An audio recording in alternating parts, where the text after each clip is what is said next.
আসসালামু আলাইকুম। আজকে একটি আম গাছ নিয়ে আপনাদের সামনে দুই একটি কথা তুলে ধরবো। আমার সাথে আছেন আমার বাতিজা সালামত, শামীম ভাই। ওনারা আমার বাড়িতে আসছেন, এর জন্য আম গাছটার বিষয়টা আপনাদের সামনে তুলে ধরতে হয়।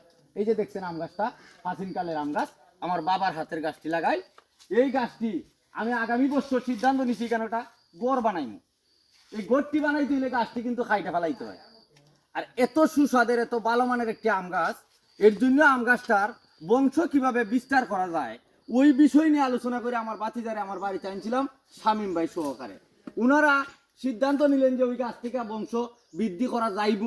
এই বললে আমার বাতিজার হাতে কিছু সায়ন আছে, উনি বলবেন কিভাবে এটার বংশটা রাখা যাইব এই প্রাচীনকালের জাতটা দইরা। এটা আপনার পছন্দের একটা জিনিস। আম খাইতে ভালো, ভালো, আমের সাইজও মোটামুটি ভালো। খুব ভালো মানে আগাম পাকে না লাস্টে পাকে? আগাম পাকে আম। আগাম পাকে। এখন আপনার পছন্দের জিনিসটা কেন হারিয়ে যাবে? জি, আপনার বাতিতে যেহেতু গ্রাফটিং করে এই এই ডালের মাধ্যমে গাছের চারা তৈরি করতে পারে, হয় হয়। তো আর তো চিন্তার বিষয় না এখানে।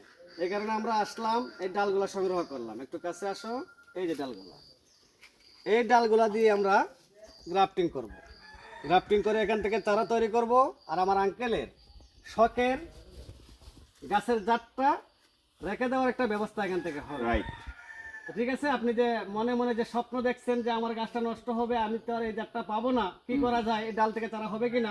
ইনশাল্লাহ এই ডাল থেকে চারা হবে, আপনার বাড়িতে আবারও এই জাতের গাছ তৈরি হবে ইনশাল্লাহ। আলহামদুলিল্লাহ, আজকে খুশি হইলাম আমার বাতিজার এই মনোভাবটা দেখে, বা আমার জন্য যে গাছ আবার তৈয়ার করে দিবা, এই জন্য আমার ভাগ্যটা এত সুভাগ্যবান। আমি দেখেন দুইজন মানুষকে পাশাপাশি পাইছি, আর গাছ এখন যদিও কাটতে ফেলাই আমার আর ভয় নাই, গাছ অবশ্যই আমি পাইমু। ভালো থাকেন, খুদা হাফেজ।